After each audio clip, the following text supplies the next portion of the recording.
This is Sri Lanka, and here is me, who's gonna travel this entire country in 20 days. So I plan to really dive into the ancient culture, try all types of local transport, find out if I can surf, and experience the diverse nature of this island. Mountains, jungles, waterfalls, and the ocean. But also Sri Lanka is home to hundreds of animal species and of course elephants, which I really wanted to see. And the more I looked for ways to see elephants, the more I understood that something is wrong with them here.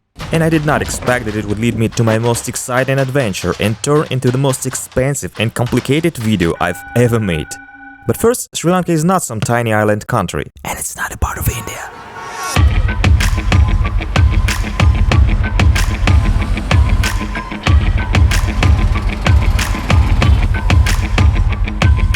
Colombo is the only really big city in Sri Lanka. Wide highways, huge shopping centers, something what looks like parks, and it's also the only place on the island where there are buildings higher than several floors and even skyscrapers. 25% of the entire country's population lives here. That's almost 5.5 million people. And in such a big city, the huge difference between the poor and the rich is very noticeable. For example, right in front of a shopping center, there can easily be such a shanty town in which people live.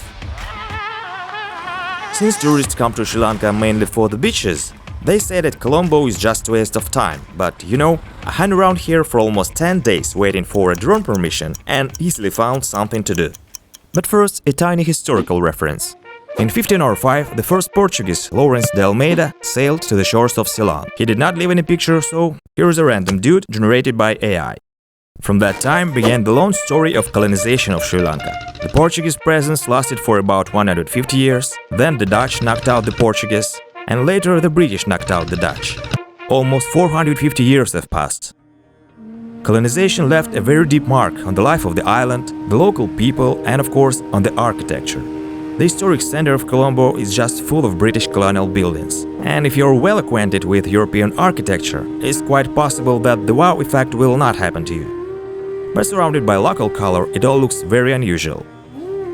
And of course, there are also many temples of different religions in Colombo. There are mosques here that seem to have come out of book illustrations. Of course, there are Hindu temples, they are in my opinion the most impressive. There are also Catholic churches and most of all Buddhist temples. For example, there is an unusual Gangara Maya temple. It's lined with various relics and statues of Buddha. And some compositions affect the sense of beauty and just make you stand with your mouth open for several minutes.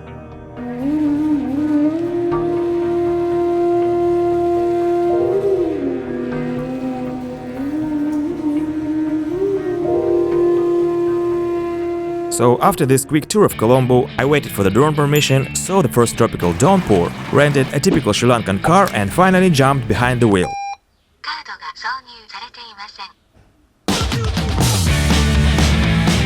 A few words about transport and roads. Actually, you can travel the island even without the car. The transportation system in Sri Lanka is quite developed.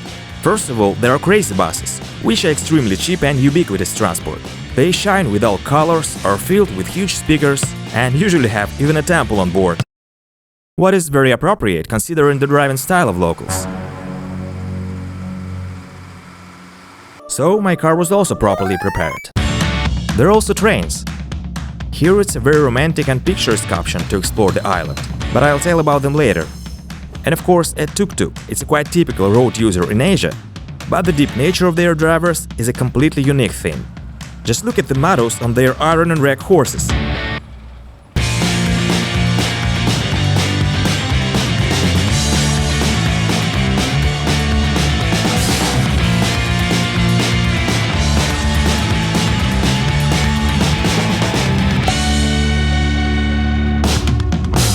Now about the roads. A two-lane highway like this is a rare phenomenon that connects only Colombo and the southern part of the island. And the bulk of the roads are winding single lanes and narrow serpentines. The quality of the coverage ranges from normal on the main routes to truly terrible farther from civilization. So it's unlikely that you'll be able to move around Sri Lanka quickly. Besides, something weird constantly happens on the roads. And not only on highways. So you hardly want to reach the maximum permitted speed of 70 km per hour. While we are on the way, let me briefly outline my plan. I decided to start the journey with the most famous historical sites, a little to the north. It's here and here. Then drive through the mountainous regions of the island. This is where tea is traditionally grown, and we'll leave the coast and the ocean for the end. The first hours behind the wheel are probably the most exciting for me, especially from looking forward on the next 20 days of travel in a new country. The main thing is to follow the road and not to break your neck from this beauty. And it's really easy to do. Sri Lanka located in a tropical climate zone, so it's quite hot here, but there are also high mountains.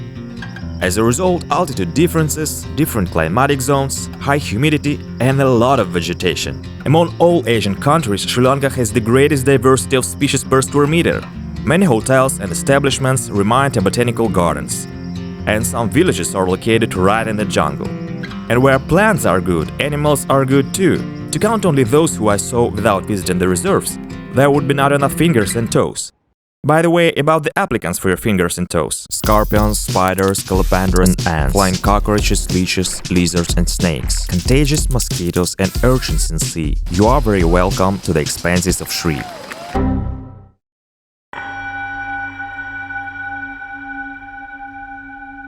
Meanwhile, I made my first stop at the Mahamevnawa Buddhist monastery.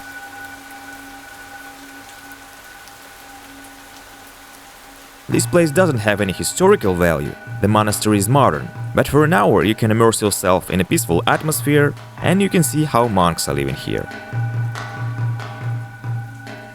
So, just being in such a place, contemplating the water, elegant architectural lines, lush vegetation, and of course inhaling the incense is very calming. Buddhism plays a very important role in local life. It's practiced by as many as 75% of the population of Sri Lanka, which is not surprising because it's the main religion of Sinhalese. These people is the biggest part of the population. The second largest group are Tamils. They are usually Hindu. Both of them came from India before our era. But from the indigenous people of Sri Lanka, the Vedas, history left only a couple of thousand people in several tribes in the jungle. So the main cultural attractions are related to Buddhism.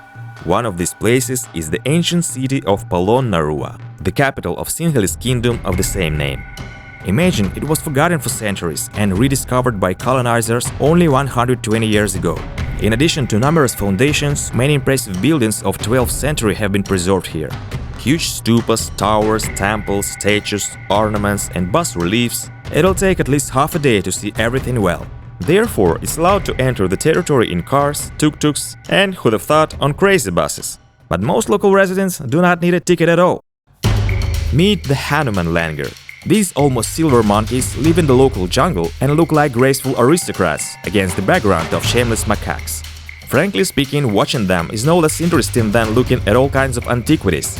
But still, one real treasure is hidden in the jungle of the central part of the island. Literally hidden. I was desperate to see something when suddenly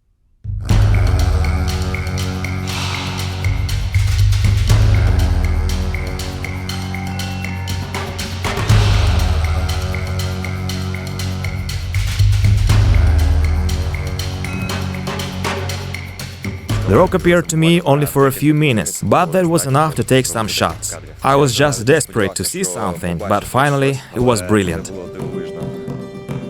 Sigiriya. This rock, a couple of 100 meters high, is probably the main and most famous attraction in Sri Lanka. And of course is protected by UNESCO. In my opinion, this regalia could be given to Sigiriya only for its beauty. But the thing is that there is an ancient fortress on the top. Let's carefully learn the list of funny pictures about what's allowed and prohibited on the territory and go up. Sigiriya hides one literally karmic story. In the 5th century, when King Kashyapa built his palace at the top, it was assumed that such a location would protect him. And this bad guy had something to fear, because he seized his father's throne by force and walled him up alive to the fortress wall. And his brother, the legitimate heir to the throne, fled to India, gathered an army there, returned and in the battle on the Sigiriya, so to speak, restored justice. So neither the rock nor the giant stone lion at the entrance saved Kashyapa. And we were left with a very unusual place steeped in history, which moreover literally lies in the jungle. From the top you can see an incredible view.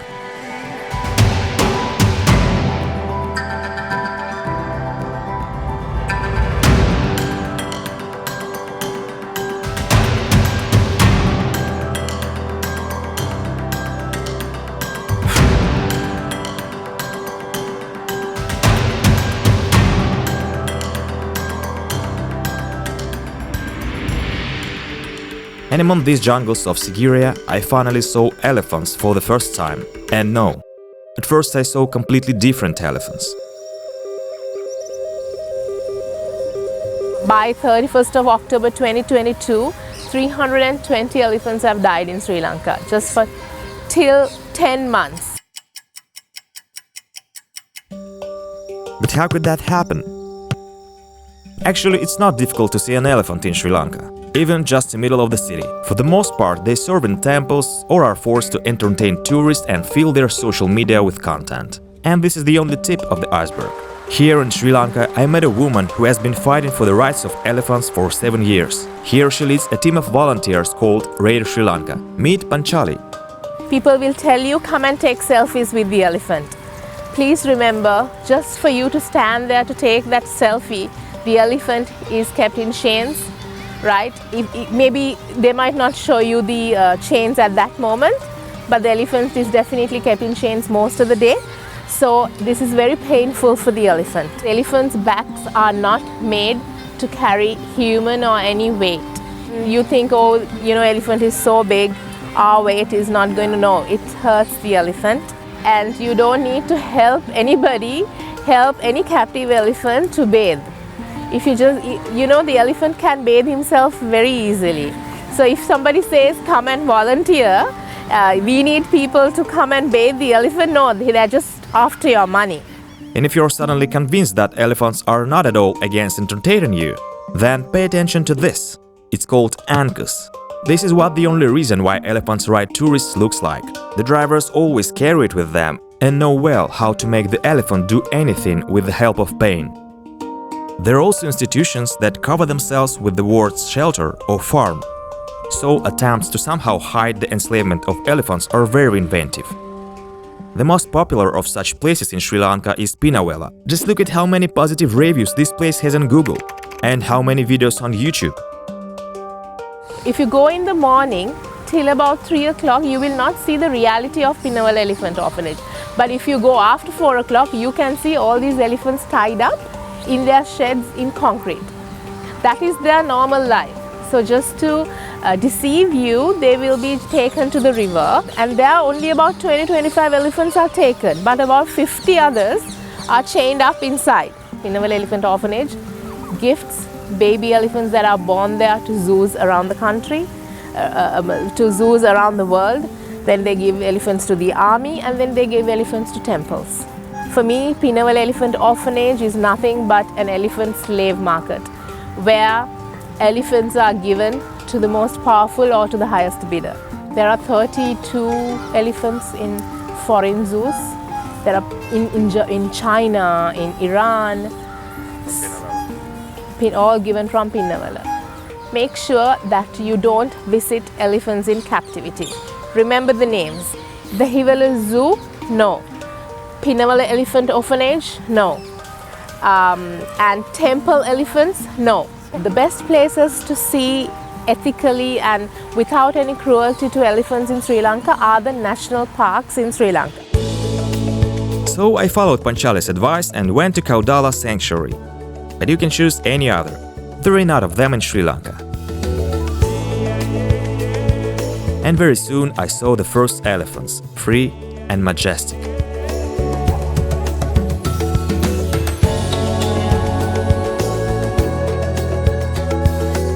Elephants are amazing animals in every way, starting from the size, ending with a trunk and ears. Here are just a few facts after which your perception of them will never be the same. Well, first of all, an adult elephant eats at least 150 kilograms of plants daily. Imagine how much time and skillful trunk work is required to pinch off so much food. In fact, elephants spend almost their entire day eating, and they need to sleep no more than 4 hours. And this is the shortest sleep among mammals. And even more, they sleep standing up. Sleeping elephants lying down is a great rarity. Unfortunately, I haven't seen that, but judging by the photos on Google, it's incredibly cute. And elephants have the longest pregnancy. On average, a mother carries the baby for 20 months. And as a result, such a miracle weighing almost 100 kg is born. And then the baby eats not only milk, but also mother's poop. In this way, baby elephants get the necessary bacteria for digestion. And one more funny thing, Elephants love mud baths and mostly walk covered with mud and soil. This is how they protect themselves from the active Asian sun and insects. However, watching these cute giants in their natural environment is a pleasure. While riding through the reserve, I saw several large elephant families. Such families mainly consist of females and babies, and males, reaching sexual maturity, leave the herd and proudly wander alone.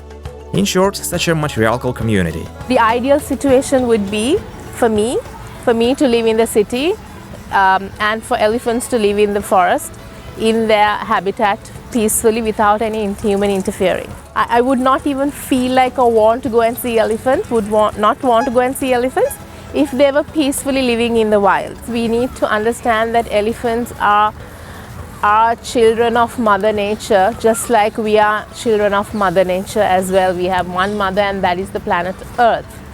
So the day humans understand that and accept that elephants have rights, then people will let the elephants be. Living in Sigiriya, I kept thinking about how much such a treatment of animals doesn't correspond to this scenery. Intuitively, it seems that in such a nature, everything should be simple and harmonious. But in practice, this harmony depends too much on a person and his conscious choice. By the way, about the scenery. Rice fields and terraces are quite typical for plains and foothills. Several times I accidentally turned from the main road and found myself in a different world of green ornaments. You've probably seen a billion pictures of terraces in Bali and throughout Asia, and Sri Lanka is not an exception but a really worthy example of such farming. With the difference that here this beauty is mostly located at a distance from tourist routes, and it's almost untouched by modern civilization. All these incredible patterns repeating the natural landscape are still created by farmers by hand, and rice is also harvested by hand. But gravity helps with irrigation. Water flows down the slope through channels and fills the floors in turn. And in the meantime, and against gravity, we are moving higher and higher in the mountains, to Kandy.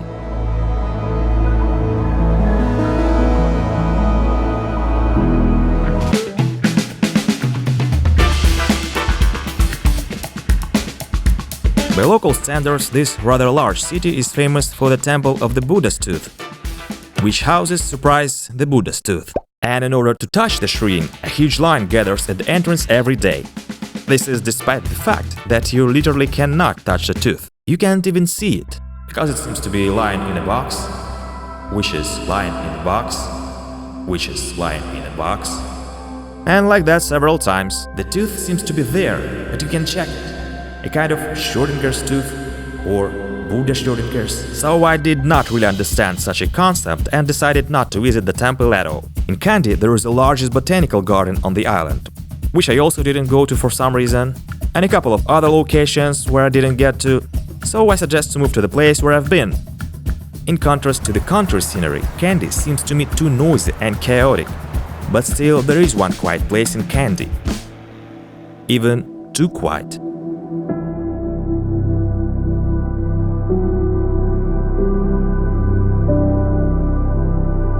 The house on the hill.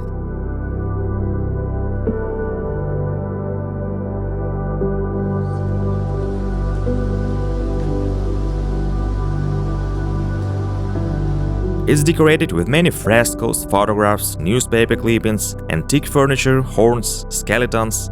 It's easier to see what's not here. At first glance, completely unrelated styles and plots intersect on the walls.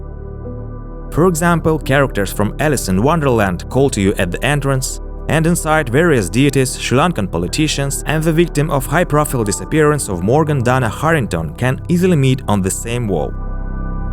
So a walk through these corridors is like wandering through the secret corners of the mystery's fate and thoughts, trying to understand what happened. Helga de Silva Blow Perahera. She was born into an unusual family among politicians, artists and architects. But it doesn't seem enough for such a strange place, and I found the answer in her published interviews. The turning point happened somewhere after the suicide of the first husband and the divorce from the second. So Helga repainted one of the rooms black, felt better, and gradually transformed the whole house. And over time she turned it into a hotel. So this place is a reflection of the history of your family, life experience and feelings of a very creative person. By the way, many famous people have been here. Movie stars, politicians, musicians. For example, Vivian Lee, the star of Gone with the Wind, and Obi-Wan Kenobi, the original one, that is Alec Guinness. Even Mahatma Gandhi visited this house. And Stereophonics has a song inspired by this place and Helga herself, which is called Madam Helga. And this is far from a complete list. Many pictures are drawn by Helga herself, but now the guests of the hotel also draw and find peace in these too. As I know, Helga still lives in this house, although I've not met her. To be honest, despite of the strangeness and gloom, the hotel pleasantly impressed me, and I strongly recommend visiting it.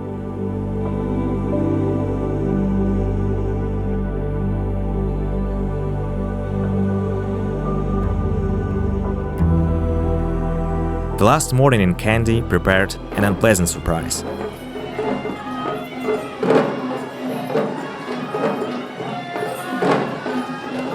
I didn't expect to see almost everything Panchali told me about. There are other activities like parades called Perahera. These Peraheras happen mostly in Buddhist temples, sometimes even in Hindu temples. So these elephants that have been in captivity in chains and bullhooks are taken to go in these Peraheras. In the wild, if an elephant comes to a village, people shout and people use fire to chase the elephants because elephants are very scared. But in a Perahera, there is fire and there is a lot of noise, and these elephants are made to walk among the fire and the noise. During the journey, I even met locals who convinced me that the elephants themselves wanted to perform all these religious actions, explaining it as something supernatural. But you and I remember well the only reason why elephants endure everything. They are so scared of the mahout that even the two elements that they are scared of the most they are made to walk in that. When ritual elephants are not participating in ceremonies, they mostly stand in chains, sometimes almost completely immobilized. Elephants' feet are like fat pads. They are only used to walking in the jungle on soil. When they are kept in concrete, their feet gets damaged. But they are mostly tied 24 hours from the back and from the front, and they basically live in their toilet. They urinate there, their dung is there, and they're standing on their urine and dung most of the day. And then the worst period for a male elephant that is in captivity is the must period. When they are in a temple or a house tied up in captivity, or even in the zoo, or even in Pinnavala Elephant Orphanage, they are tied from front and the back, and sometimes on 3 legs they are tied very tightly, and normally their hormones are telling them to move, because this is what nature intended the elephants to do during mast period, to move, and their chains are removed only after their mast period is finished. Some elephants, the mast period lasts for 2 months, 3 months, sometimes even 6 months. So it's a terrible, and most of the time when the chains are taken off after the mast period, the elephant's legs are wounded.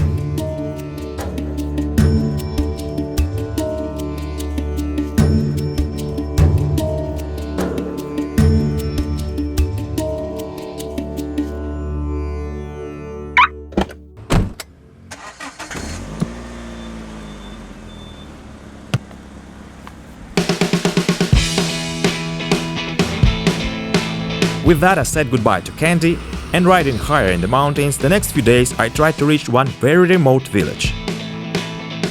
And in this part of the route, almost everything didn't go according to plan. And so, on the good side, I saw a lot of spectacular mountain scenery while searching for a way, and that's it. Oh, and I also fed a dog. And on the bad side, I rode a broken serpentine, tried to pass each other with crazy bus on a tight turn, crashed my brand new drone, tried to repair it, failed, had to go back to Kandy and urgently buy a new one. And so, in the evening of the second day, I finally reached my goal. It seems that I'll have to go back 50 kilometers through the mountains. It turned out that the village suffered a lot due to the pandemic, and now tourists hardly get that far. On Google Maps it's full of campsites and homestays, but in reality I couldn't find anything working and had to return to civilization through the mountains at night. However, in Sri Lanka there are enough locations where it's much easier to get to. For example, Ambuluwawa. Yes, it's a temple again, but this one isn't like anything else.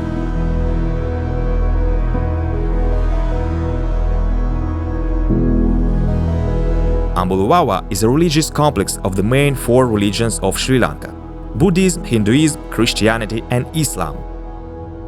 At the top of the mountain there is a tower 48 meters high. It's surrounded by narrow stairs that can be climbed all the way to the peak. And people move in both directions in whole families. And the only thing separating you from the abyss at this moment is this tiny fence. What struck me the most, that people climb there with babies, and babies are crying. This is my excuse for not reaching the top, but besides the possible fall, I had some other plans that day. A few hours drive away, the stunning Ramboda waterfall flows right next to the road. No special regalia, not the highest, not the biggest, but there are things in nature that cannot be measured by numbers.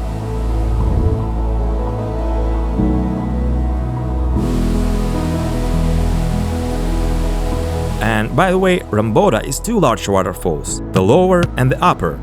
You expect one waterfall, but you get two. However, I had to pay for each separately, but in Sri Lanka it's almost always very cheap. Only 2 minutes from the road and such an incredible beauty.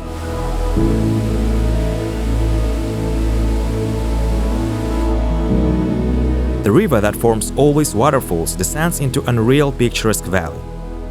A great place to watch the sunset.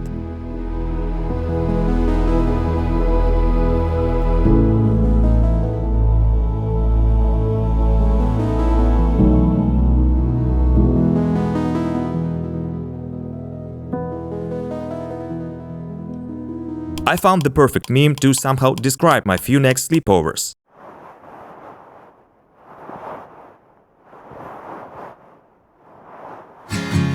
Nuwara is the highest mountain town in Sri Lanka. It's located at an altitude of more than 1800 meters, so the temperature often drops to 10 degrees at night.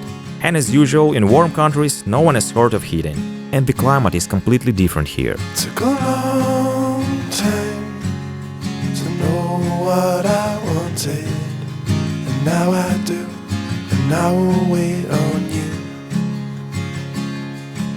Took a long time to know what I needed, and now it's clear whenever you are near. This mysterious atmosphere is complemented by the colonial style of the city. It's hard to believe that you're in tropical sunny Sri Lanka. The British definitely chose a place similar to the spaces of their native land and left many interesting buildings behind. Some can be freely entered, or at least politely asked for showing around. Here, for example, is the vintage Alpine Hotel. It seems that the interior hasn't changed much since construction, and still perfectly matches the atmosphere of this place.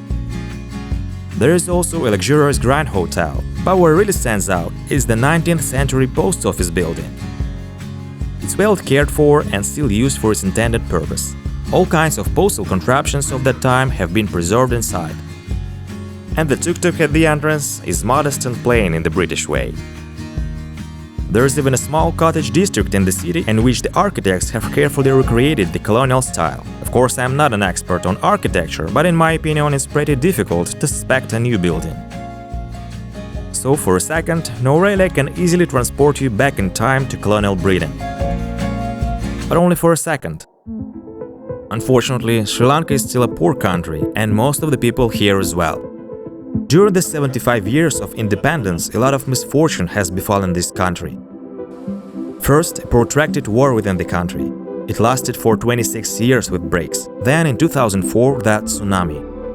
Waves up to 12 meters high crashed on the island and took tens of thousands of lives. And now, in 2019, COVID. Immediately after it, a powerful economic crisis. The actions of the authorities only increased this gap. And as a result, the largest protests in the history of the state took place. But in the end, Sri Lankans achieved some changes and even expelled the corrupt president from the island. So the Sri Lankan economy and tourism have not even came close to recovering from all the upheavals. And I also found some echoes of the last crisis. For example, hotels outside the coast are mostly unfairly empty. More than once, my room was the only one occupied. There are still lines for fuel at gas stations and blackouts. But let's return to Nuwara, or rather to the outskirts. Mountain regions of the island are densely planted with tea. If you've ever drunk tea at least a few times in your life, and I hope you have, then some part of it was probably collected right here. Just think about it, a country of such a size ranks 4th in the world for the production of all the world's tea. This is despite the fact that the 2nd and 1st places are occupied by India and China. So tea is everywhere here, every hill is planted with it for many miles, and these landings are incredibly aptly combined with the terrain. The first successful tea planter in Sri Lanka was the Scotsman James Taylor. It was he who managed to send the first batch of local tea to the London auction. In short, Taylor's success attracted large tea companies, for example in the person of Sir Thomas Lipton. Since then, the phrase Ceylon tea has become a kind of symbol of quality. These companies later took over the plantations for many years until Sri Lanka's independence. Today many tea factories are located here, the tea of which is included in the packs of the world's most famous brands, such as Dilma, Akbar, Ahmad and so on. And yes, for the most part, these companies do not produce tea themselves, but only buy it at an auction in Colombo. The best tea is still harvested only by women's hands. The fact is that automatic collection is far inferior to manual harvesting, because only the youngest shoots without extra leaves and twigs need to be collected. If you've ever bought the cheapest leaf tea, you've probably saw how much junk it contains. Therefore, only a human can pick young leaves and only thin female fingers can collect them. Although the story about exactly women's fingers, which the tour guides repeat here is mantra, as for me is far-fetched. After all, in some other countries men also work as tea pluckers without any problems. In Sri Lanka, a tea plucker has to collect as much as 20 kilograms of young leaves per day. That's the norm. Just imagine what hellish work it is. The norm costs about $3. Due to a simple calculation, we got a maximum of $90 per month. Of course, this is not enough even for life in Sri Lanka. Collectors live right on the plantations or nearby in such houses like barracks, although they are usually provided by a tea company. After being harvested, the tea is transported to the factory where the real magic begins. Here the tea leaves first go through drying, then fermentation, cutting and sorting. The entire process from collection to packaging takes only 1 day, and during this time, for example, this factory produces 2,000 kilograms of tea. And finally, I guess everyone already knows it, but I'll say it just in case. White, green and black tea are made from the same bush.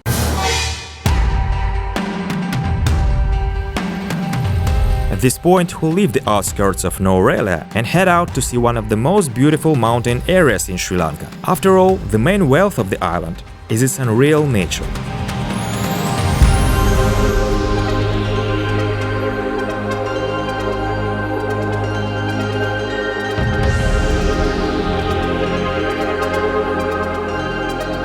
There are many beautiful and large lakes in the mountains. One of them is Castlereagh Reservoir. It's surrounded by simply ideal tea plantations, and on the shore there is even a pretty authentic colonial church, perfectly inscribed in the landscape.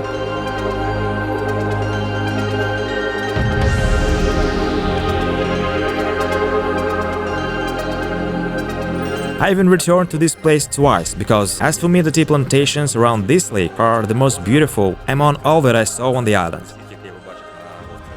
And not far away is the Mosikal Reservoir, with 2 waterfalls flow into it. And actually there are an incredible number of waterfalls in the mountains of Sri Lanka. But among all of them, I have one favorite.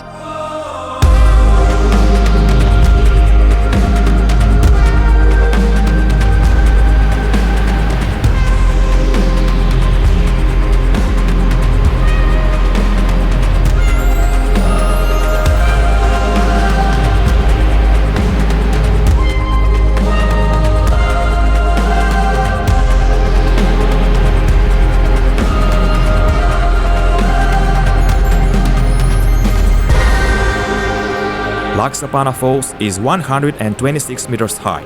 Getting to this bad boy is not so easy. It hides in the dense jungle near the small village of the same name. Of course, such places are simply teeming with life, and hundreds of small eyes gaze at you from the thickets. So while we were wandering through the jungle, we got our first... Oh, by the way, I had a company all this time. Вам надо. Ау.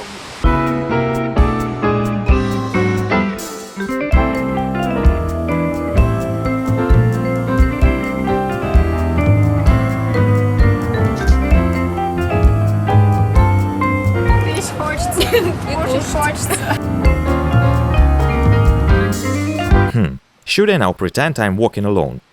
Anyway, wandering through the jungle is just great, but there is one nuance. Leeches.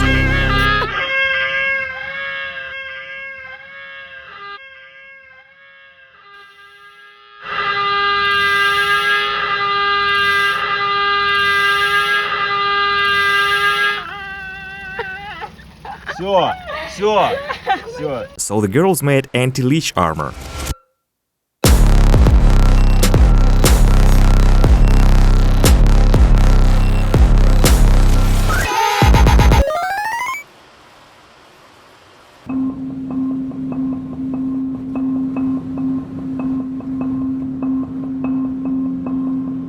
Sri Lanka is one of the least urbanized countries, and most of the population lives in rural areas. Driving through such remote corners is the best way to really get to know this country. People in the villages live a very simple life, work a lot and hard with their hands on their land, and sometimes don't even have basic attributes of comfort. But they still smile widely, and the children are simply delighted with the foreigners.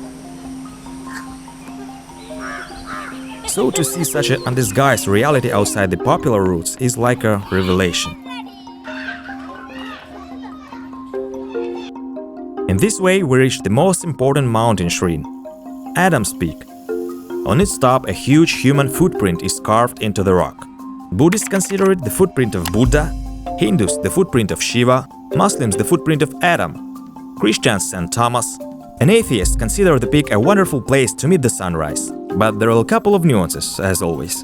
Firstly, in order to climb before sunrise, you need to wake up at 2 a.m. Secondly, it's forbidden to wear shoes at the top. And at night it's quite cold there and the floor is probably without heating. And of course, traffic jams.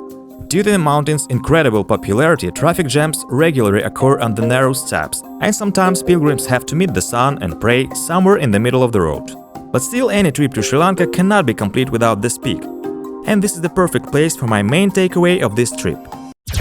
You don't have to climb a mountain because everyone climb it if you don't want to, especially if you've already found 1,000 reasons not to do it, such as sleep deprivation, cold floors and traffic jams, and you don't know why you need it at all. And even if this mountain right in front of you and you may never come back here, you'll not necessarily regret it. Free yourself from the need to cling to every interesting point on the map and allow the journey to be unpredictable and just happen to you, because it's something more than just numbers on a wish map in Google. Not that I trade a holy mountain for a town which name is made of beer cans, but it turns out that I would.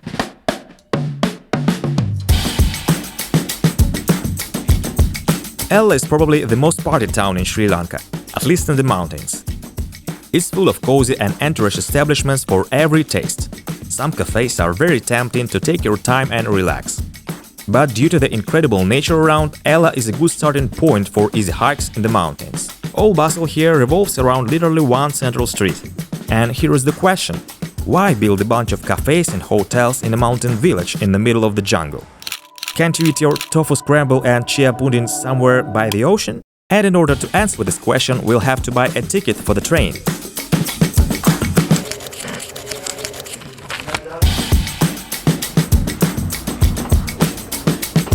Unfortunately, they haven't yet launched a panoramic trail like in Switzerland, but the local railway compensates for this nuance very elegantly. They don't close train doors at all.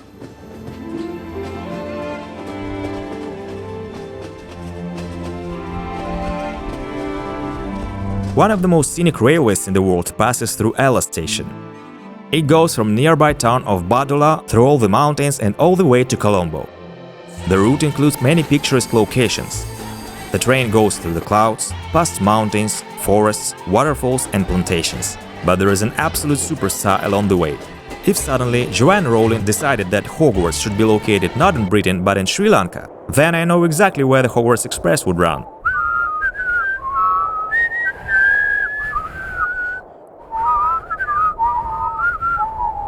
Sorry for this pathetic performance, YouTube would ban me for the original soundtrack.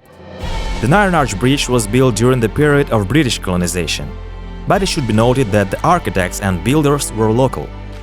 Recently, in 2021, the bridge turned 100 years old, despite the fact that it was built without steel, only bricks and concrete. There is a legend that the chief builder, P.K. Apohami, even lay down under the bridge during the first passage of the train to convince the British of its reliability. The tragedy did not happen, and now only the drones of numerous tourists are lying under the bridge. So every day, hundreds of people gather near the bridge just to watch the train pass over it. And it's a really magical moment.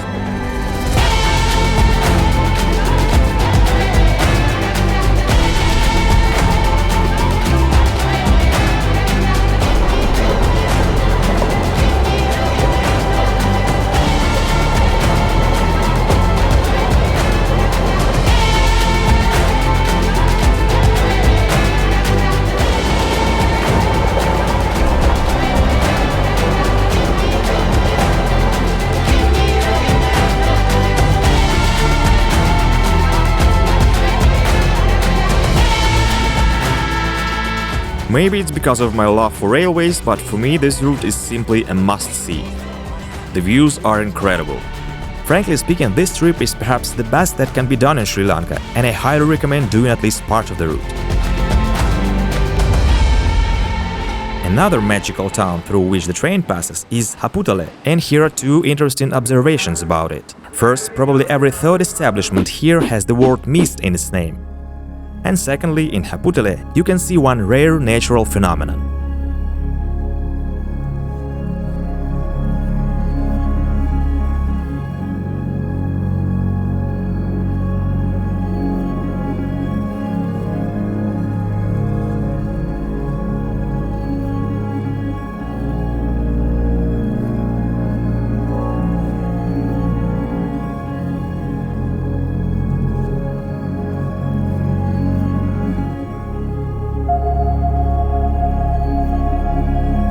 The town lies right on the ridge that separates the mountains from the plains. The height here is almost 1400 meters, not very high, but it's all about the terrain. On one side, a mountain valley, and on the other, a sharp chasm, below which are endless plains and hills all the way to the ocean. In the morning, the valley from the side of the mountains is filled with clouds like a bow, which is exciting in itself.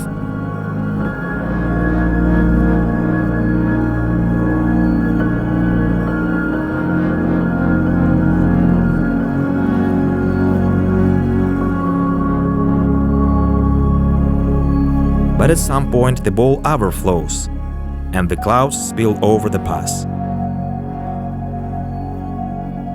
I guess it can be called a cloud fall. And it's not even a time-lapse.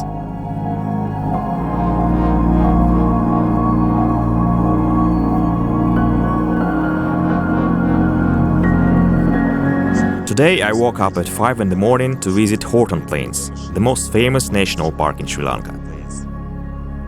30 kilometers along the Serpentine, and we are at the last point in the mountains. Horton Plains is the highest plateau on the island. It's around 2100 meters above sea level.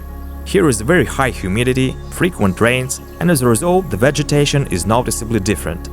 Due to the unique combination of climate, altitude and terrain, many birds and animals live here that are not found anywhere else on the planet. Such species are called endemic. Here, for example, the black cheek lizard. The native home of most endemics in Sri Lanka is so-called cloud forests. In the past it occupied considerable mountainous areas, but during the last couple of hundred years, the forest has been actively cut down for tea plantations and construction. As a result, the habitat of animals is constantly reduced to small patches, and many species are on the verge of extinction, among which of course elephants. They once inhabited even Horton Plains, but were completely exterminated on these lands during the days of colonization. The process of deforestation continues today. The elephant habitat, that is the jungles, the forests, are being cleared for human activity.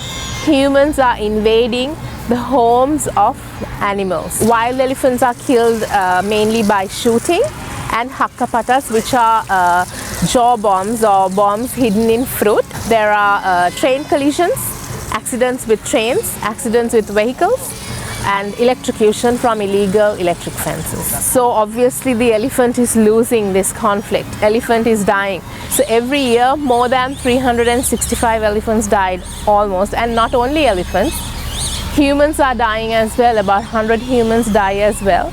And the main reason is deforestation. If deforestation does not stop in Sri Lanka, then more elephants and more people are going to die. Of course the humans will win the battle and elephants will go extinct in Sri Lanka. Today, Horton Plains and some other mountain forest areas are included in the UNESCO World Heritage List. So it's hard to imagine a better place to see the remains of the ancient cloud forest in all its details.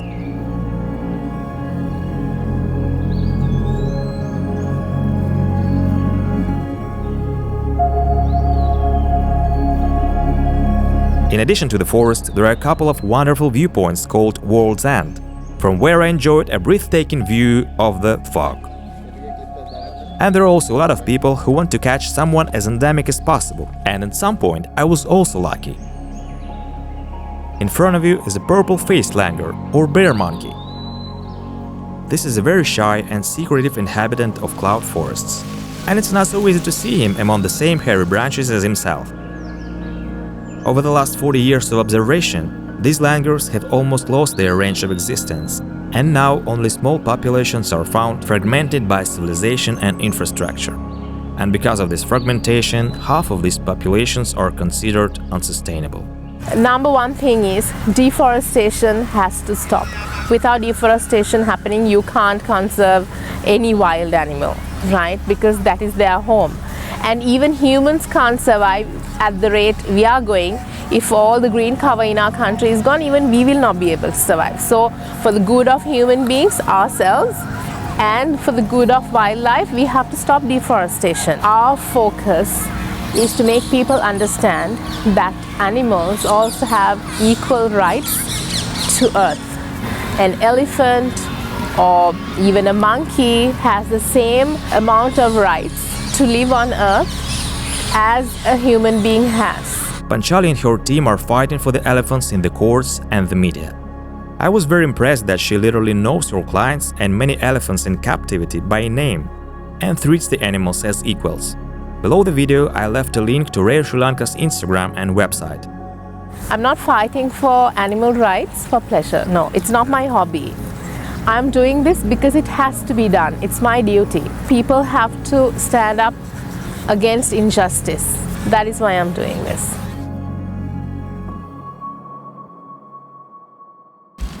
I got a flat tire and I'm in the middle of nowhere. The truck immediately stopped nearby, 2 drivers got out, a policeman drove up, some dude came up, and another dude, and they started helping me. Forcibly. I guess this is the right moment to explain something about Sri Lankans. Locals often try to be helpful to a foreigner even a little. They strike up conversations, try to help or at least just say hello, and ask the standard Sri Lankan set of questions. And my favorite one. Where are we going? To Tisamara or Tisamara. Tisamara. something like this. Yeah. Today stay in Tisamara. Yeah. My shortest conversation in life consisted of this very question, and it looked something like Where this. are we going? And they are genuinely surprised when they find out that you can do at least something with your own hands. So in Sri Lankan coordinate system, I had no chance to convince them that my hands could replace the wheel. So Sri Lankans are sincerely interested in foreigners, and I thought they are kind, a little naive and bright people, among whom you'll definitely not get stuck in trouble. 2 guys on the truck stopped and replaced the tire in literally 3 minutes. In 2 weeks in the center of the island, we rode quite a lot in the mountains, got cold, wandered in the rain and fog. So we saw everything that is not what people usually go to Asia for, and by this moment, finally seeing it has already become something much more than just reaching the next point.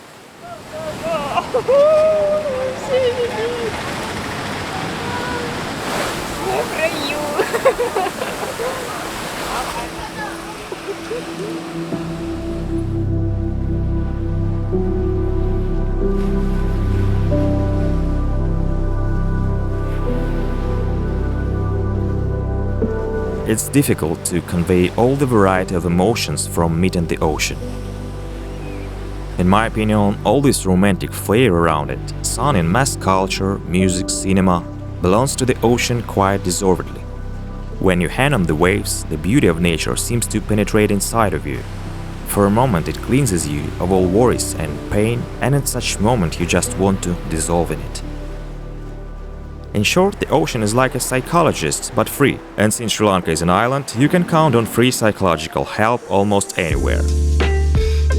The typical topography of the coast is long, gentle beaches and bays, and the temperature in this area is around 30 degrees all year round. Sri Lanka has a noticeable rainy season, even two or one continuous.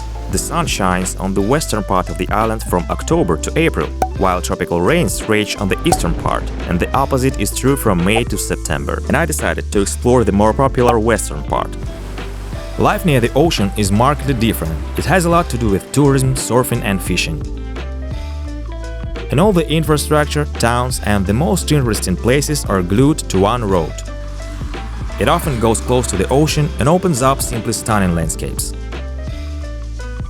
The towns here are mostly similar to each other, but the city of Galle deserves special attention due to its fort from the Dutch colonial era. In fact, this is a whole town within a city, as if carved out of the past and surrounded by a fortress wall. The territory inside of the fort consists entirely of all kinds of architectural monuments, such as administrative buildings, churches, mosques, and hotels, restaurants and souvenir shops are located directly in the residential buildings of colonizers.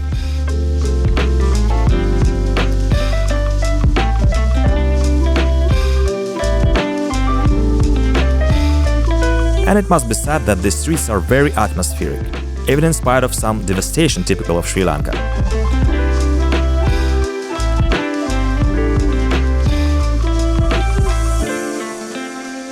The fort also has a distinctive calling card, its lighthouse.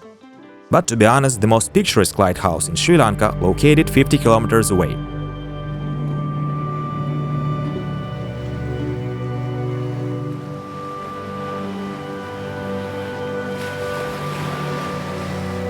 Dondra Head Lighthouse is surrounded by the ocean on three sides, as well as rocks, palms and of course ubiquitous school children.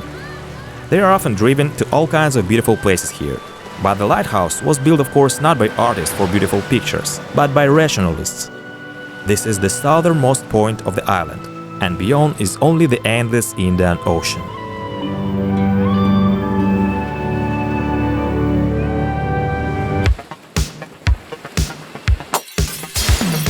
Usually, the internal discussion of the typical tourist revolves around a few coastal towns: Hiriketiya, Unuwatuna and Weligama. There are white beaches with umbrellas, boats and a lot of establishments, and even a couple of abnormally large hotels. And all this is a little reminiscent of five-star Turkey. Although Weligama was strongly influenced by surfing, its bay is great for beginners and not only. On this really huge beach there are a lot of surf schools, bars and always a lot of sporty youth. And of course it adds a bit of rock and roll to the overall atmosphere. But I found my paradise in a place where I ended up by accident. Dikwela. Yes, maybe it doesn't look like paradise now, but give this place a second chance. Dikwela is a typical village by the ocean. A market, a supermarket, a barber shop, 150 bank branches, a million small shops and a liquor store. And among the sites there is a temple with a giant Buddha statue inside, an even more gigantic Buddha outside, and a hall with a very non-trivial display of punishments for human sins. And there is also a very cute district of Hiriketiya. These are literally a few tourist streets in the middle of the jungle, various homestays, villas and restaurants, and a few cozy shops with an emphasis on local production and artisans. Meet Dave from Canada and Sabina from Kazakhstan. Here in Hiriketiya, they opened a small surf shop where they create clothes with local craftsmen. Sabina's doing clothes. She's buying fabrics in Colombo. She's bringing the fabrics here and she's working with local tailors on design and making one-of-a-kind items. It was all made locally. Only this one, I think it was made in Colombo. Everything else that you see here, it was made here by the tailors who live in Hiriketiya. And Dave and Sabina sell Ceylon tea. Oh, sorry, my mouth is still not used to saying the phrase Ceylon coffee. Ceylon tea is a world-famous brand. But what most people don't know is before Sri Lanka, which is formerly known as Ceylon, was a tea country, it was a coffee country. In fact, before 1870, Sri Lanka was the largest coffee producer in the world. When the Dutch came here, they only planted coffee. However, in 1868, the coffee got a fungus called coffee leaf rust, and by this time the British were in charge, and they switched the entire crop to tea. So Sri Lanka became a tea country, and that's where the Ceylon brand developed. However, over the past 10 years, you have some small farmers up in the hills that are switching back to coffee, and they're starting to grow fantastic coffee. They do not export it. It's nearly impossible to find Sri Lankan coffee anywhere else in the world, and it's even difficult to find good Sri Lankan coffee in Sri Lanka because the industry is still so small. So I found a farmer doing a fantastic job. I'm buying fresh roasted beans off him once a week, and I'm reselling under my own brand, Dick Wells Coffee. And it's a great product, and it's had fantastic feedback, and I hope to export it and sort of grow with the industry here as it develops. Is it coffee? Yeah, it's green coffee. So you're going to roast it now? Whoa! Yeah, especially for you. 100% pure Sri Lankan and Arabica, directly from the farm. You know, we're going to be doing 750 grams. Okay, now I'm going to put the beans in.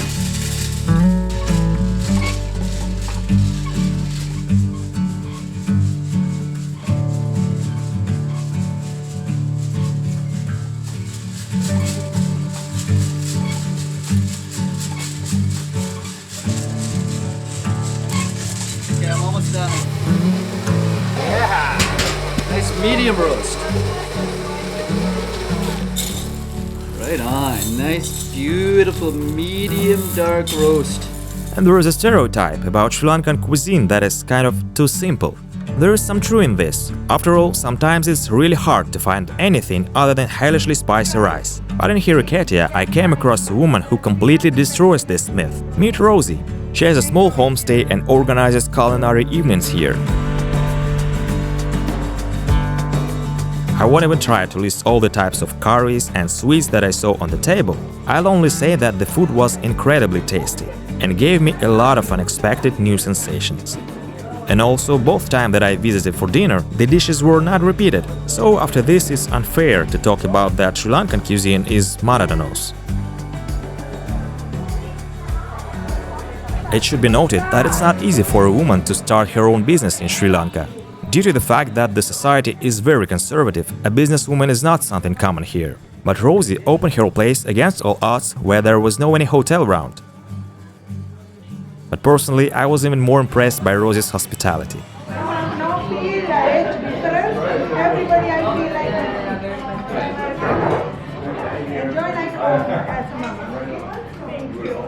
She is such a sincere and open person that it works like a magnet on guests, and today people from all over the world gather at her table to try local cuisine. Ну, потрохи починаємо вже. It was the first time I witnessed such a hospitable and inspiring dinner.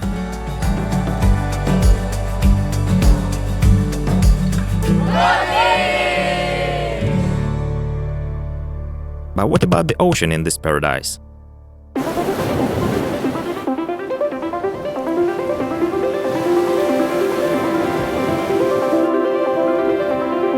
So nearby there are a couple of just breathtaking beaches. Firstly, this is the main and simply endless beach of Dikwella, which is called Dikwella Beach. Imagine this heavenly beach from your dreams, with an ocean, palms and perfect sand. Here it's exactly like that in Dikwella. Surprisingly, there are usually few people here, which makes it as authentic as possible. Just you and the ocean. And actually, deserted beaches in Sri Lanka are commonplace. There are simply not enough people on the island to fill all of them. They cover almost the entire coast, and a lot of them represent an absolutely idyllic picture with clean fine sand, warm stormy ocean and slender palms. But some also have turtles. In Sri Lanka, almost all species of sea turtles live in nests, 5 out of 7. And you can easily come face to face with them near the shore.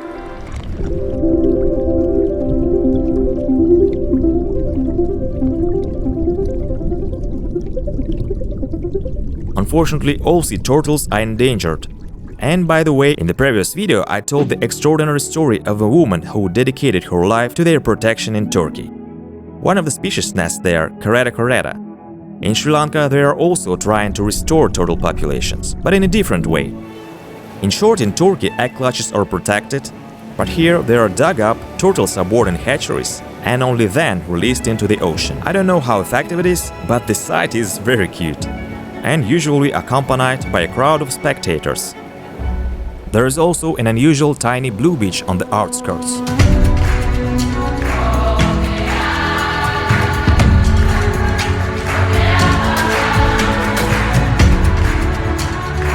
In fact, it's only a small sand spit that connects the coast with a small island and periodically disappears under the waves. And the entire coast of Sri Lanka is strewn with such natural masterpieces. But there is another place in Dikuela that just took my heart away. This is a beautiful and cozy Hiriketiya Bay, which besides is ideal for surfing.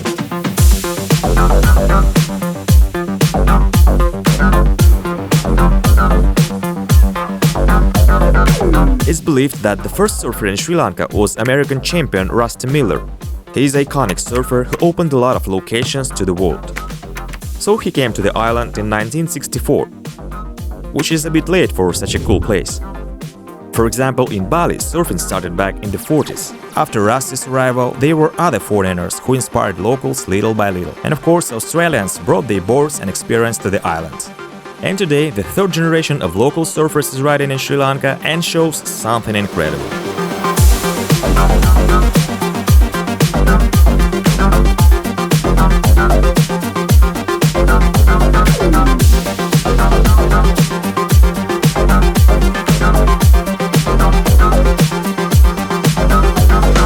I felt this for the first time. It's really hard just to be a bystander watching other surfers. Today, I'll try surfing for the first time in my life. Well, I hope I'll try.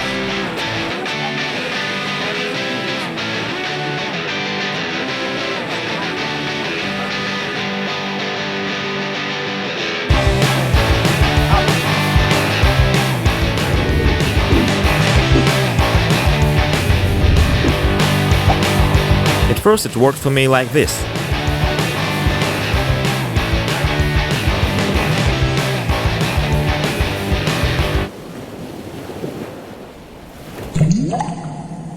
I don't know if anyone believed me, but I got on the board the first time.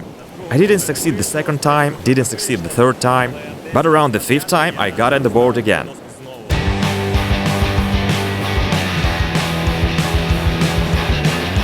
Then I took off this stupid hat, bought a special t-shirt and almost died. After all, I guess it still looks boring, but I felt like this.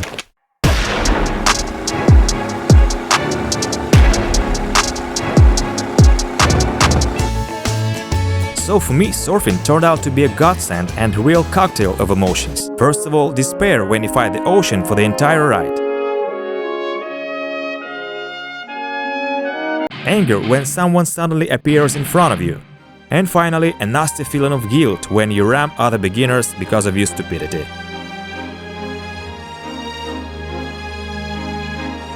Yes, I listed as many as 3 negative emotions against one.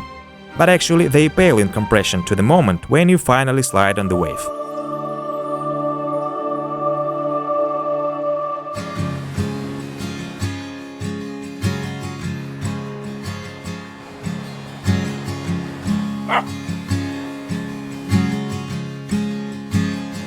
So I was so excited of this place and surfing that I decided to stay in Hiriketiya longer and rented a wonderful house in local style. And I still have nothing to compare with this experience of living almost in the jungle. This is something completely new. It took a long time to find what I was looking for, but when it did, it all fit together. To find yourself in the middle of nature is enough just to go out into the yard.